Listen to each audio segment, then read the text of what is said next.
The information shared on this podcast is for educational and informational purposes only and is not intended as a substitute for professional medical advice, diagnosis, or treatment.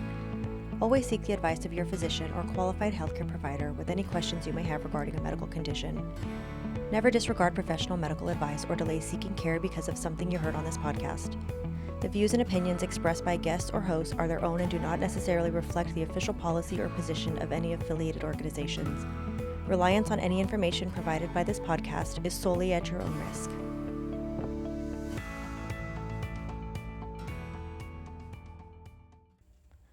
Welcome to the Healthy Image Podcast, where we talk all things health and wellness. This is part 2 of our conversation with Dr. Galen Goben. If you're just reading or getting to this one, go back and listen to part 1. We're having a great conversation, and then come back and check this one out after. If you're here from part 1, keep listening. Galen, you, as I was mentioning before in part 1, you have also worked as a pastor. When it comes to the grieving process, I think having some sort of spirituality or faith, belief in something, can help through the grieving process. Is that something you would agree with, or can you expand on that a little bit? Very definitely. You know, I was a pastor for 15 years and walked with a lot of people through loss and grief and things. Part of, as I said earlier in my own introduction, how I got into this in a deeper way. And everybody has a spiritual basis to their life. It's a part of being human. And so people who say that they don't quite understand where that is. They may not have a practice that they have. They may not have something that is a traditionally understood as that. But everybody has a spiritual basis because we have an understanding and a belief in something that is transcendent beyond us, something that is bigger, that we are a part of. And it may be the universe. It may be, it may be Christianity or some of the other traditional faiths. It may just be that, this is the way life works for me and all.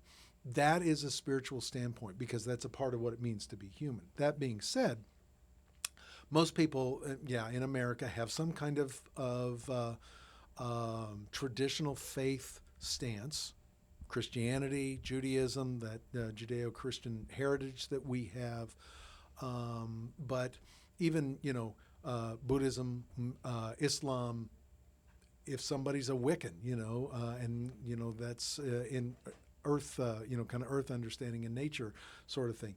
That is their perspective, and they will all have something with them that talks about life, values, and for many it will be have an afterlife. And that may be, well, there isn't any. Okay, that's still a understanding of what that means. So we have to deal with this. We have to work through this and come to integrate whatever impacts us, whatever that grief is from. We have to integrate that experience into our spiritual basis of ourselves, because otherwise it's going to keep propping up and going to continue to cause us some issues. So it becomes really important to figure out, what is the meaning in life? What does this mean? That great question that everybody has and everything. What's the meaning of life? That's a spiritual question, and it's something that we all have to find our space through. So it is really important. In thanatology, we kind of talk about this and we call it the assumptive world. And the assumptive world holds pieces of what is fair and just. It is not fair and just in the world that a 2.5-year-old who has not lived long enough to have some kind of outside thing create this cancer experience within him. That's one of the things, that would be the way I would look at that. You have to adjust your own understanding of how things work in this world. What does that mean? The fact that something just happens. Chromosomes divide differently than what they're supposed to be, and you have a special needs child, or the tissue in your body does something different than what it was before, and before you know it, before we are aware and have the diagnosis, now we have cancer.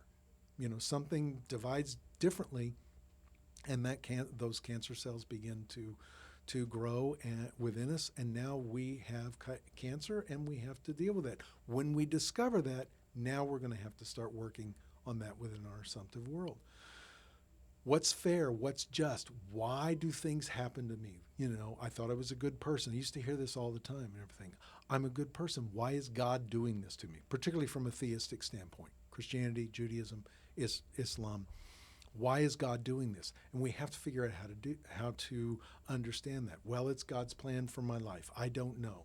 And that's fine for some people. Other people, there is no God. I'm done with God because this just doesn't fit.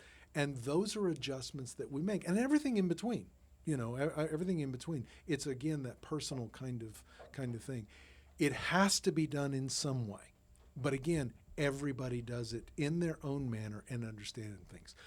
Pastors would talk to me when I was having a lot of relationships with pastors where I could talk to them as a grief person and things, where they would see people who, after a diagnosis or a divorce or some other kind of major loss, came back to church, came back to synagogue, came back to the worshiping community because I need this now. I need to reground myself. I had moved away.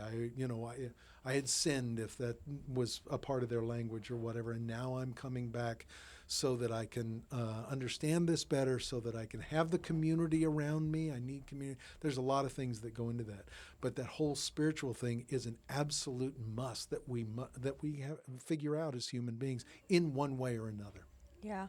And what would you say to someone who feels like their faith has been shaken by a cancer diagnosis? And like you kind of touched on it, where they're, with me and my husband, we had very different Sure. reactions. I felt like I need to go to church more. I need to pray harder, Okay, right, exactly. And he had the more, I'm mad at God. Right. Why would he do this? Yep. So for him, his faith was definitely shaken. What advice would you give to somebody who's battling that challenge with their faith with a cancer diagnosis? And I think one of the things, stop the battle. First off, Yes. and that's one of the things that we do. We start getting in and wrestling with that stuff. And biblically, wrestling with God, there's a lot of images, a lot of stories within the both the Christian and the Jewish texts that we have, the Old and New Testaments, as we're used to referring them to, and everything. There's a lot of things where people are battling back and forth with God. I mean, read the book of Job. Job literally shakes his fist at God and says, "I'm bringing you to court." I mean, literally, he says, I'm going to be the prosecuting attorney. I'm bringing you to court here, and we're going to have this out, and you're going to defend yourself. So it's a wonderful book with that can be very, very helpful with folks. I would say, the battle can be helpful, but to receive what's going on and to ask the questions. Where were you, God?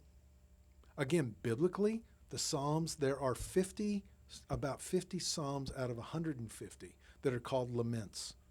And laments are very human poems or hymns, because that's the form that they're in, where the author of those has shaken a fist at God and says, wait a minute, I'm caught up here. I can't live like this. There's too much going on. Where are you? You are supposed to be doing something about this. You need to do something about this. And you have abdicated. You have left me alone. Where are you now? What are you going to do about it? That's a part of lament that's called a complaint. What makes it a lament and changes it is then it goes back and says, even though you've done these things to me, yet will I trust you. And what you did then, I would offer up, is that you went back into trusting God in a deeper way. You went back to church to begin to feel the connections again, the community that surrounds you, that provided a lot of support. I would suggest and believe, hope and trust was there from them. That in prayer, that in reading, that singing songs or whatever is that part of that the tradition that you practice. Emphasized and strengthened that within you, that helped you to process and gave you a deeper sense of trust. Yeah. And I with my experience, I felt like everything that I was carrying was just too much. Right. It was too much. Sure. You have not only the responsibilities of being an adult, of being, a wife or husband, a mom or dad, going to work, just, your normal everyday life things that weighs on you every day. Yep. Not necessarily in a negative way, but responsibilities. Mm-hmm. So it's like I had the weight of my normal stuff. Then now I have this weight, and this weight was much, much heavier. Yes. I had the mindset of like, I cannot carry this. I have to give it. And I wasn't like I that need to right offload away. it. I need to offload it. Just surrender. Yeah. Yep. Because Right. I wasn't like that right away. Right. It took me a while to realize Sure. that. But I did get to the point where it's like, I am not made to carry this much weight. Right. I had to just trust. It didn't necessarily give me a tangible fix, Right. but But you got comfort in it. I felt I could take a deep breath. Right. Right. I'm not made to carry all this. Right. I had to give it to somebody else. Right. And just trust that it's going to be okay and that it's going to get taken care of. And that I will walk day by day this, and I am not walking alone in the midst of it. Right. With some higher power, to put it that way, some God, something transcendent. There's something more than me that is helping me to bear this load. Right. Yes. Right. And as you're talking, Veronica, I see how you're holding your hands up as you're describing this process. But it reminds me of what surrendering looks like. Right. I'm giving it up. Here Right. you go. Right. I just Right. can't. Yeah. I don't want Right. it. I can't Yes. hold it. You take it. Right. And I'll just trust. I have to trust Right. you. I mean, Right. those are your options.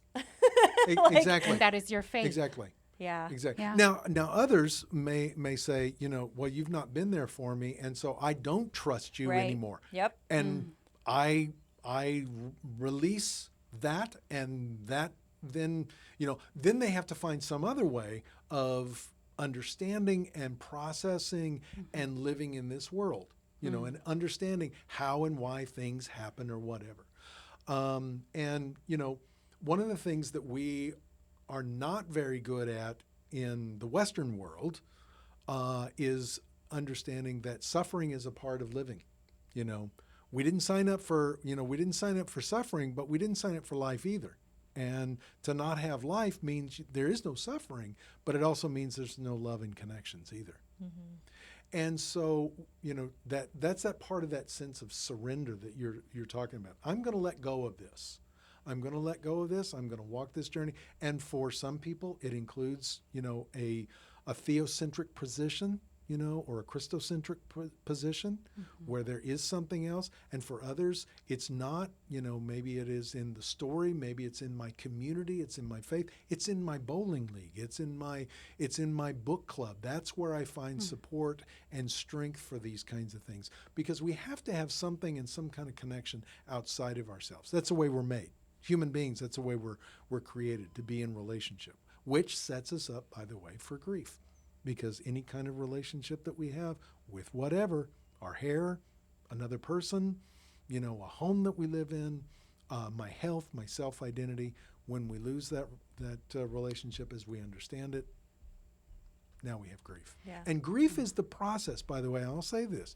I believe, from my perspective, grief is the God-given process for healing us of loss. And ultimately, it will, from a Christian perspective and for myself, will lead us back to God, back to that unifying experience that we have with God. Yeah. That's powerful. I remember when I was first listening to your presentations on grief, you said, and it stayed with me and it still does to this day, you said, we grieve because we love. Absolutely. Wow. Yep.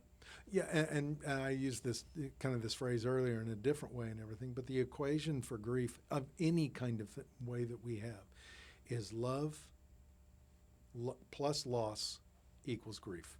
Wow. Loss being death, loss being the image that we have, the expectation that we have, that assumptive world that we have, the way we believe things to work or whatever. We have a stake in that, and it guides our life. And when we lose that for whatever reason, now we have to grieve. Yes, because it is unexpected when you get a diagnosis. Yep. any kind of cancer diagnosis or any life-changing diagnosis. This was not supposed to happen. Right. And it's really just tears at the soul of who we are. Because and it it changes is at us. the very those things that we talk about of how the world works, that transcendent element, Yes. that spiritual basis, however we define that, that is the core of who we are. Yeah, it changes us. It does. I know, when going through something challenging that is life altering, it does change us Yep. to the very core. Yep. And it changes our values. It changes our priorities. We start seeing things differently. Our time Right. is more essential. We see it as time is of the essence here. I cannot, worry about the little things anymore. Right. I have to focus on the bigger things. What's most important here? My Exactly. time is limited. How can I figure out what's most important for me to find purpose and meaning in this? Right. And so I think it really makes us question and have those very profound moments within us to do that soul searching. Right. And the questions are not bad. The questions are the heart of it. The questions are what help us move over from this experience of dread. I mean, nobody ever wants to go through this. But, one of the things that we learned from folks whose children have died, and we've done research with them and asked them questions and tried to understand what their experience is in whatever way, is that they will oftentimes say that they would never want to go through this, but where they are now, they wouldn't change their life for anything because of what they have gained out of it. If they could bring their child back, absolutely. Of course. There's no doubt about that. But knowing that that's an impossibility, that the place that they are in now and however they have now structured their life, and oftentimes it is then in giving their life to something else, like coming to work for an anti-cancer program, or a cancer support program, or whatever, or Alzheimer's or something like that. It gives their life meaning, and when they find that meaning, that becomes the core of who they are. And it came out of loss, and we in thanatology call that post-traumatic growth. You've had a traumatic experience, which is this diagnosis. And on the other side of it, as you've worked your way through, which is really an ongoing, lifelong experience, but on the other side of it, where it is mostly processed, then you have found some kind of sense of meaning out of it or within it. And as long as we can find that, we can bear anything. That's one of the things that we have come to understand about the resilience of human beings. How resilient we are. If we can find and make some sense out of this, now we can bear it. Yeah. And it's interesting too, because regardless, every person experiences grief. We all have that in common. Yep. Now the grief could all be different. I mean, when we were offline earlier, you were going through grief, I was going through grief, and you are, and they're all different stories. Yep. Yes. But there's also that sense of community where it doesn't matter who you're talking to, we have that in common. Yes. We can relate in that aspect. Yes. And if we can come together as a society and come together and understand how common grief is and how therefore common we are as human beings in the midst of that, we can move through a lot of things, because we will meet on the level of what's important. What becomes important, which is finding the new values out of this, which is spending time with one another, living in love, being a part of making people's lives better, helping folks to understand. I used the word comfort earlier and everything, and a lot of spiritual words come with that word comfort, and we look for comfort when we're struggling. One of the things I discovered was that the word comfort means to bring strength. It's where we get the word come. Come is Latin for with.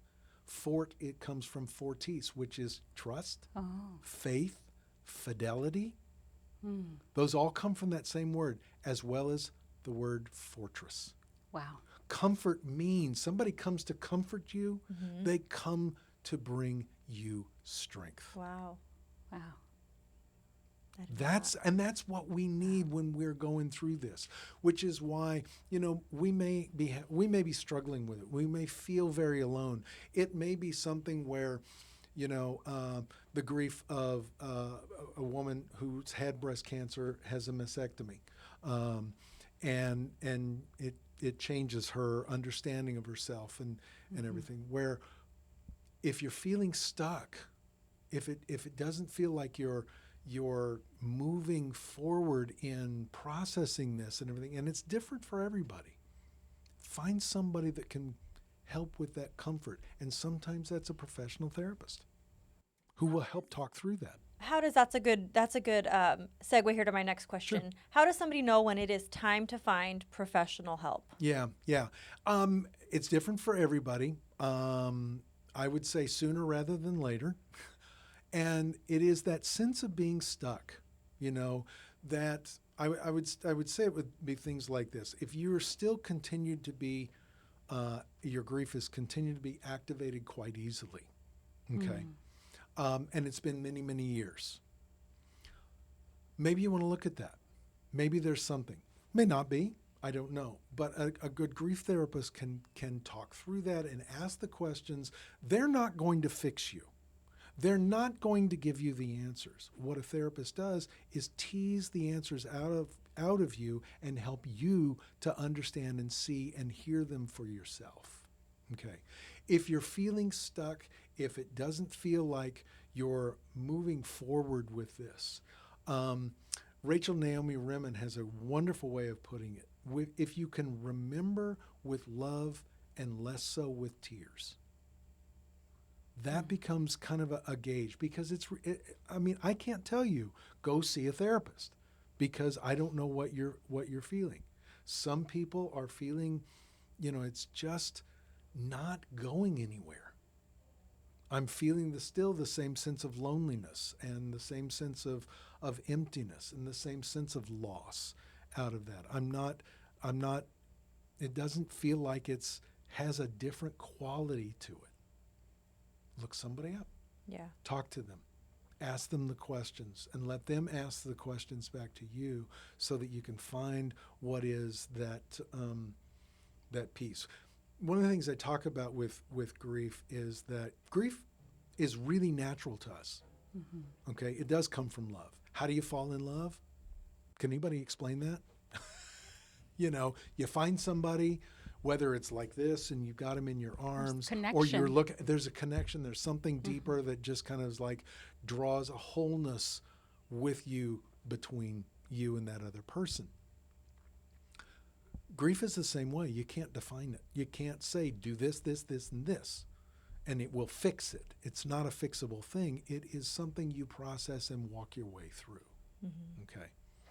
So if you're just still feeling that way, that it's not advancing, your life isn't any different with that, maybe go talk to somebody. Yeah. And I'm clearly not an expert in that field, but just again from personal experience, I never spoke to a grief counselor. I had a therapist. Most of us don't. I had a therapist who I feel like God was playing a trick on me in this aspect, because I can laugh at it now. I mean, in the moment. So I've dealt with anxiety for my whole life, really. Okay. My mom has been telling me forever, you need to talk to somebody. And I'm like, but that's scary.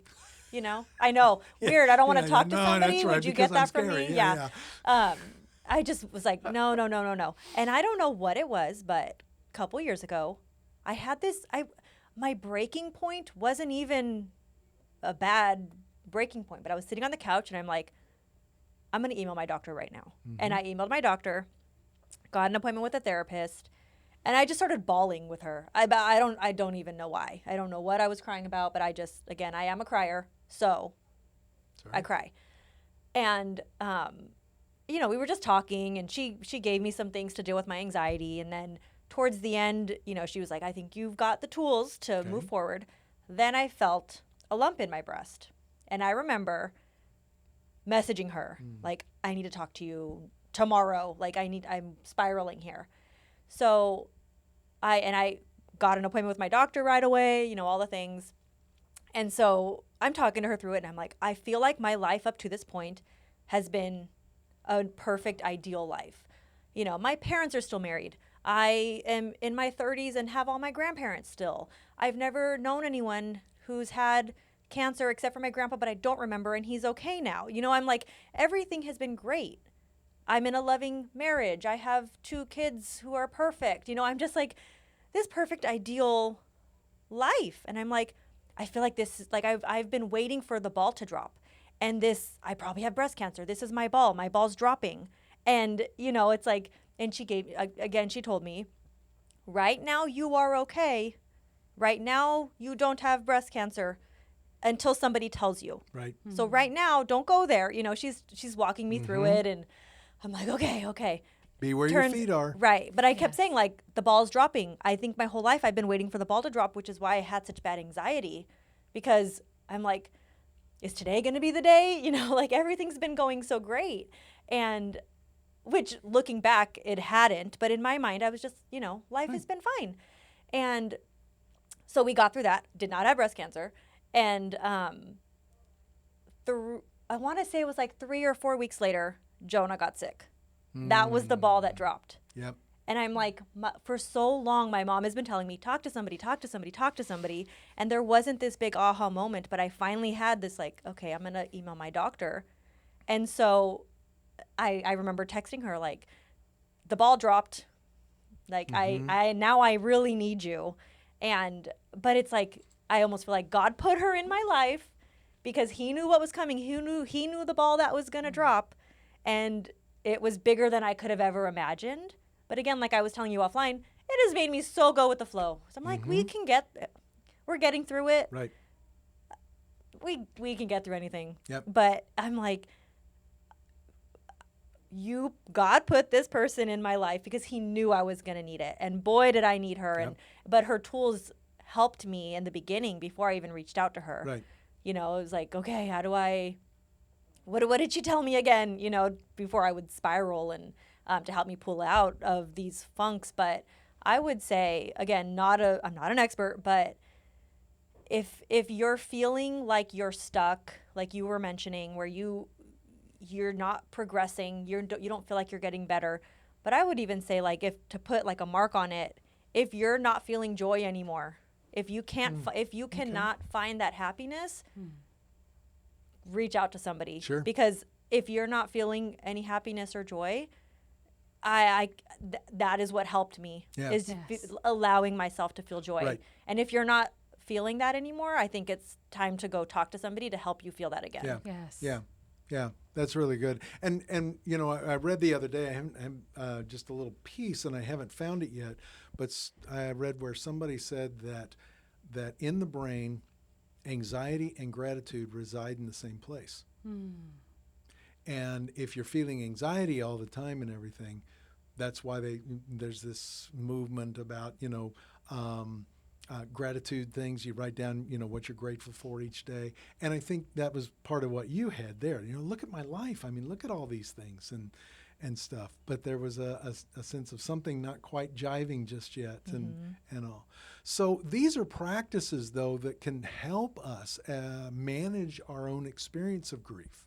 You know, doing things like professional therapy. If we need. And most of us don't, because most of us, about 85 to 90% of us, do our grief in a very natural, normal way because it is so subtle, it is so internal, and we just know how to do it. Like I was saying, falling in love, you know.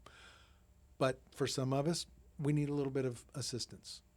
Find a professional therapist. Some other things that you can do as well is to take care of yourself and be really good to yourself.